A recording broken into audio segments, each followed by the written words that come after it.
Africa's fast-growing personal care and beauty markets are making the most of the boom projected for the industry in sub-Saharan Africa, a continent seen as the next frontier in the sector. Today on The Enterprise, we sat with a budding beauty brand in Nigeria's capital city, Abuja. I actually had a vision to run a business. I didn't know why, I didn't know if it was possible, but I just had that. Then during the pandemic, we had a lockdown, so everybody was at home and it was just like a reflective time. I had time to express other interests that I had.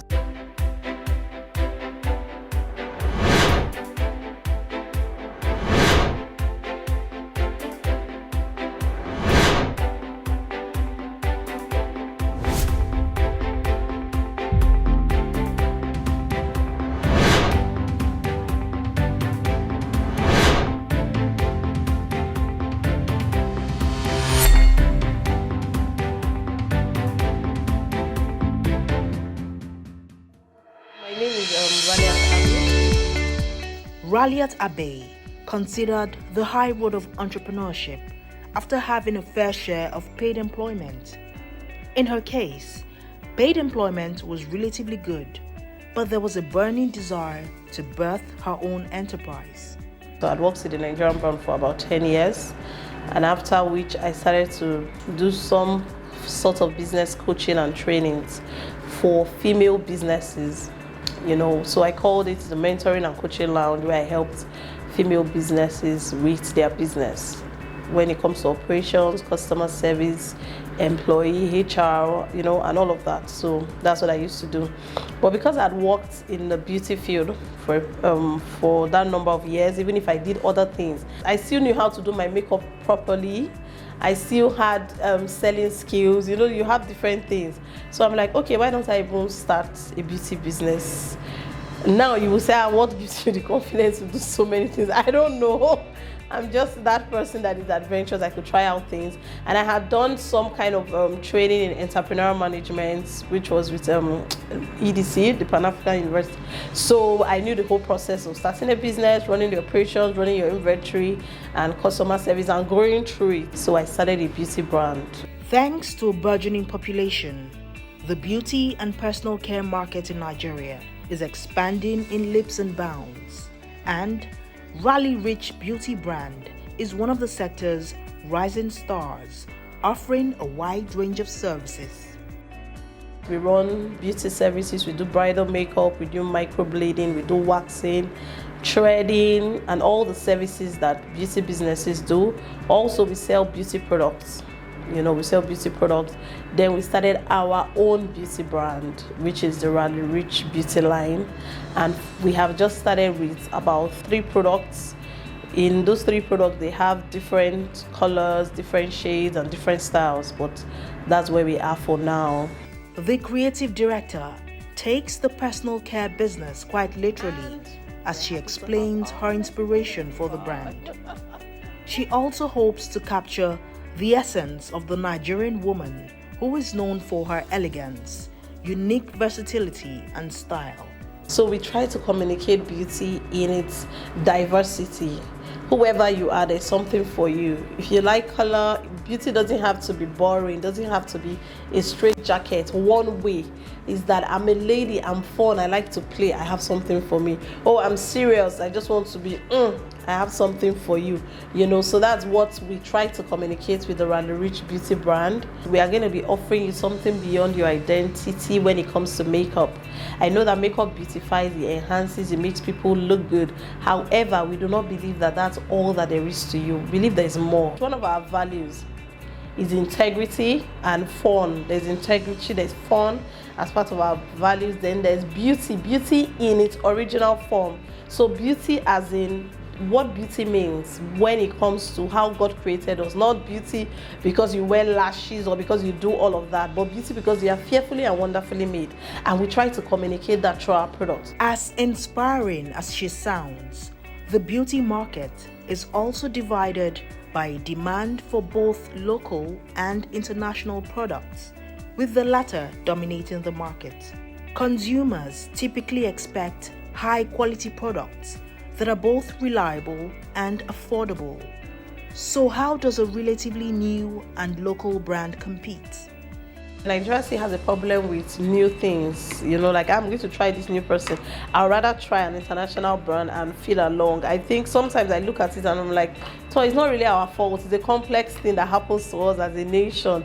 If people are in a foreign country, you really want to appreciate, you want to identify more with them than people that are here working so hard and all of that. So that's a whole mindset thing. However, we have gotten some kind of support because just the fact that people let me try it out, you're doing this, let's see how it goes, and you try to make it up to standard.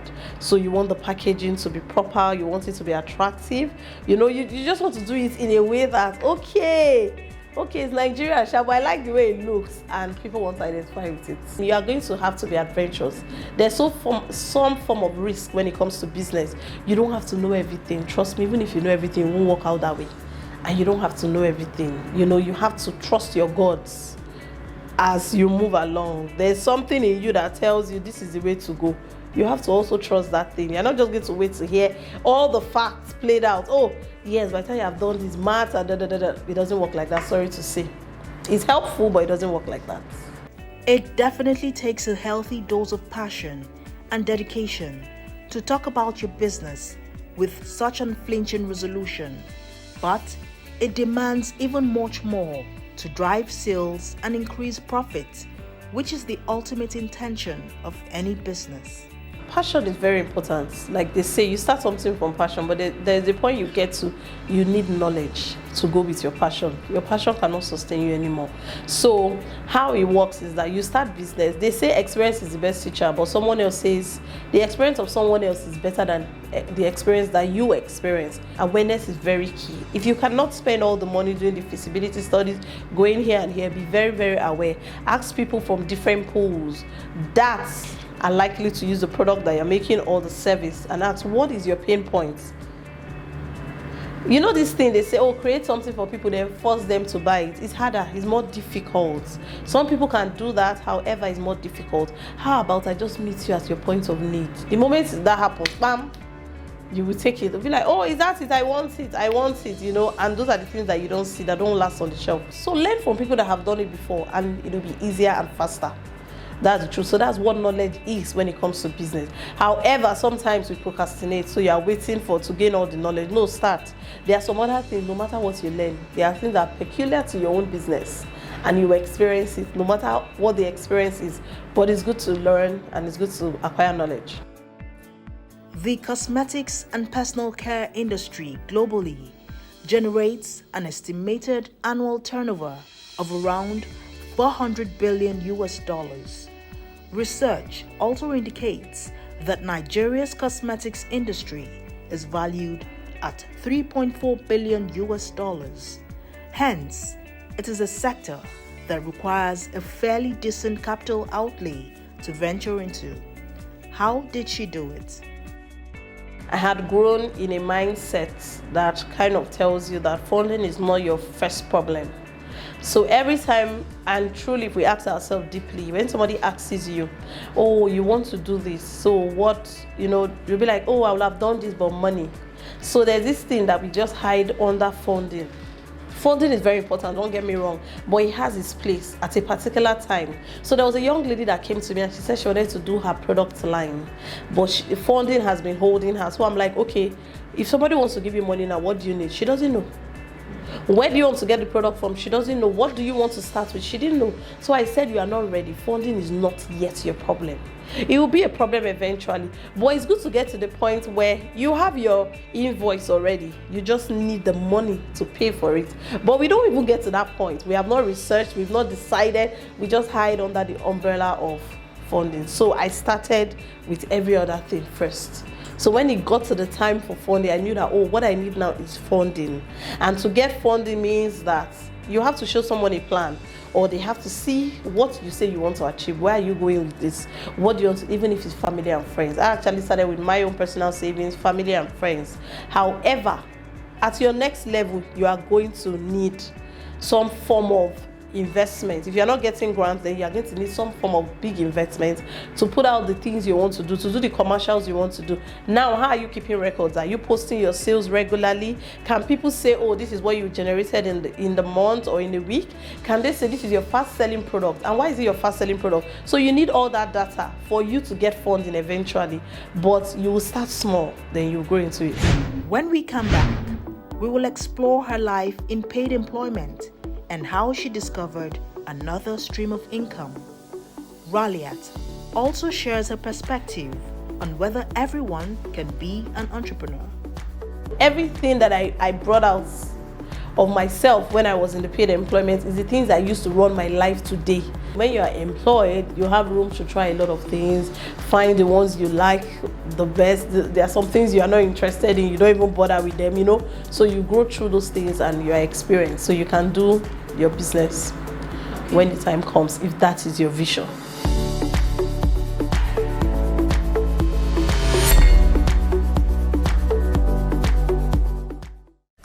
"24 hours a day, 7 days a week. You can watch NTA International live on your TV, computer, iPad, tablet and phone.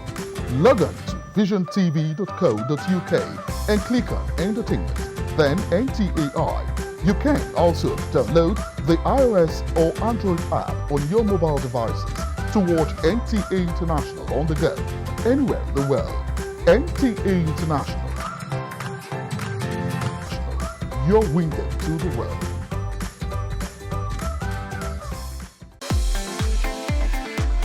From dusk to dawn, 24 hours a day, NTA International is with you in your living room, office, everywhere and anywhere. We provide the company you desire in terms of balanced and up-to-date news, programs and the best of entertainment. Tune in to DSTV channel 251, GoTV channel 91, Freeview UK channel 264, or you can download www.visiontv.co.uk, app for iOS or Android.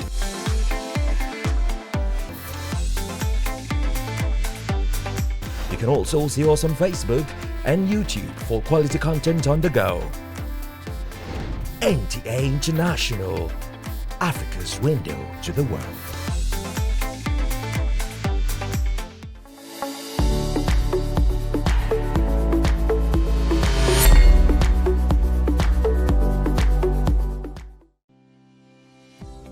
In 2019, Tams Nigeria had just rebranded the Nigeria's Employee of the Year Award in celebration of the most productive and punctual employees in Nigeria. The award is designed to promote accountability of time and resources in Nigeria's workplaces. Raliat Abbey was the 2019 winner of the Tams Nigeria Employee of the Year Award. My boss at the time, Sarah Dorotoy, she said that, why do you think you won the award? What made you to stand out as an employee that made the company to nominate you? Then when you went to the national platform, you won. Like, what are the things that you live by when it comes to work? So she's like, give me 10 points. I'm like, okay. So I just started to write some of my work ethics. What do I do when I come to work? How do I perceive work? So I wrote 10 things. So as I was writing, I saw that it evolved more than 10, and I got to 20. And I'm like, okay. So I sent her the 20, and when she looked at it, she's like, are you sure you're not taking from Google? Then I laughed. I said, no, I wrote what came to my mind. So just write, okay, when I come to work, what's my work in comparison to people? How do I perceive my colleagues? I just wrote different things, and I sent them to her. So she now came back to me and said, do you know what my husband thinks? He thinks you can make this a book. I'm like, I'm not an author. I can't make it any book. You know, she just said it in the passing, and in my mind, I just... Then she's like, no, to be honest, if you don't want to write, you can, take one of the tips and do it like a voiceover around it, put stories around it, and all of that, then give somebody to transcribe. I said, okay, it sounded good. Anyway, I didn't do it. Like who she is, the mentor, the kind of person she now said, in short, I want you to do that thing. She didn't give me deadline. Do it at so time and tell me that you have done it. So I said, okay. So I did the voiceover. She actually even told me the person to send the voiceover to. So I sent it to the person and I left it at that. So during the COVID year, when we were at home, that same COVID year, so I'm like, as I started to dive into online, I was seeing lots of online ebooks and blah, blah. So I'm like, oh, maybe I should visit that book now. So I went to it. However, the person that I had given to transcribe, she's a blogger, so she put it on her blog. She asked me that, can she put the, I'm like, yes, because I didn't think of publishing a book with it. So because she put it on her blog, when I started writing and I started to do the plagiarism check, I couldn't use the same thing. So I had to change the whole words. I still use the tips. However, I had to change the wordings. I had to change the stories. And that was how I just used the time during that COVID year. That was how the book came about. And the book was good because organizations started to call that they wanted their employees to be trained. And they got the book and I trained them on the book. 2020, the pandemic year, unlocked new levels for so many people. With the lockdown, businesses folding up, and even some firms downsizing, survival became that of not only the fittest, but the most creative. Social media soon became a hotspot, and she was one of those whose long-lost passion paid off. So I'd always wanted to start a book club. I never really had the time. So during the pandemic, I'm like, oh, why don't I make it a virtual book club? So that's how I started the virtual book club. And I got interested in the online business. I started doing some form of social media coaching online. And I discovered that the people that came for my programs, like, oh, okay, you have this challenge, I can help you with it. It were just things I knew how to do. And when they come, the problems were beyond just the business. So they had life issues. They want to ask about, okay, how do you balance your life? How do you have a work-life balance? How are you able to do this and you're working? How, so I put that into a training and I started a mentoring and coaching lounge, which would run like for a period of 8 weeks. And after that, there's a pause. We get other people enrolled and it runs for that time. And that's what I was doing after the pandemic. And during my years as an employee, when I was managing, I had to train people, train employees. So I get jobs like, oh, calls out for my organization. Oh, we want to do this. We want to recruit new people. Can you help us do the recruitment process? Or we want to do onboarding for people that are already in the organization, training to get people with the right mindset when it comes to working. And that's what the book I authored is actually about. And some of the things that I put in the book were the things that made me an outstanding employee. So there's a mindset to work, which is not, I don't know, the mindset is not available. In a challenging economy like ours, the need to engage in multiple income streams is at an all-time high. But the question remains whether everyone can be an entrepreneur. This argument has become polarized over time. Everybody can be an entrepreneur because there are a set of skills that you can be put through training, and you can get to that point. However, not everyone is called to be an entrepreneur. So even if you try, maybe if you put yourself to it and say, I want to be an entrepreneur, so what do I need to learn? What are you first passionate about? You start from that. What are the set of skills they'll put you through, blah, blah, blah, blah, blah, you will get there. Now, everybody's not called to, because if everybody's an entrepreneur, who will work with you? Who will do, you need a team to achieve your vision. Everybody can be an entrepreneur. So you work independent, even in an organization, because you can come up with your ideas. They will let you come up with your ideas. The way the workplace is going now, you can come up with your ideas. You can determine how much you earn based on what you bring to work. Not that you just sit down and end of month, and all of that. And you have to have mind for risk. You have to be able to take risk. You have to be adventurous, because one day you are blowing up. Tomorrow, another day you are like, am I sure about this? But I say entrepreneur as just a lead way for you to make as much money as you want to make. Mentoring is a fundamental form of human development where a person invests time, energy, and personal know-how in assisting the growth and ability of another person. Raliat is one person who has benefited from a mentoring relationship. I think it's very important to have mentors or coaches or people that you look up to help you in business, because they've experienced some things, so they can save you the pain of that same experience, you know. And sometimes people go out to look for mentors. You just see somebody say, I want you to mentor me. But I noticed that people don't just pick mentees. They want people that add value too.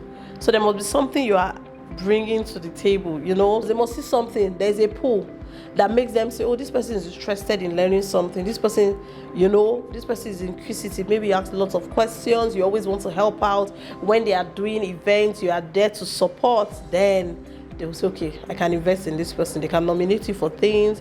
If there are grants happening now, you probably will never know. And it's somebody that would say, come, Rally, come and take this grant. It's available for small businesses, because there's a little you can see, no matter how you try. They say, what's a child who sits on the tree? An old person will be sitting down, crossing their legs, they will see it. No one begins their entrepreneurial journey with all the tools that they would like.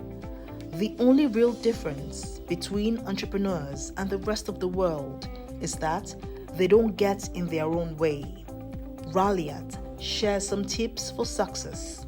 So one thing is clarity. Just have some form of clarity around what you want to do and how far you want to go with it. Now, you might not be exact. You know, your vision might not be very exact. But as you go along, you would see that, there are ways you are going to turn. Then you need to be flexible. Don't say, this is the only way we are going to do it and we'll remain like that. The world is evolving. Everything should evolve. You should evolve. The business should evolve. You need to have a winning mindset. Even when you have bad days, in quotes. Bad days means days are very slow. Business is very slow. You have to remember where you are going. Start small. Don't kill yourself over it. Then the greatest principle is perfection. You want everything to be perfect. It won't happen. You know, it will help you to procrastinate forever. You know, just start and perfect it later. Then keep records. Products for hair and body care are predominant on the beauty market in sub-Saharan Africa, where face products and makeup remain marginal but have strong potential. Raliat wraps up with an infinitely positive outlook for her brand. So Rally Rich actually is a global business. So it's just that it started here and it started in Nigeria, in Abuja. It's going to be all over the world. So till we get there, we're not stopping. We plan to be in the retail outlets in the world that the world has to offer. We'll be there. If Fenty was looking at all the beauty products that were in the market, she never would have come out. She never would have done anything. And she came out, she still made billions.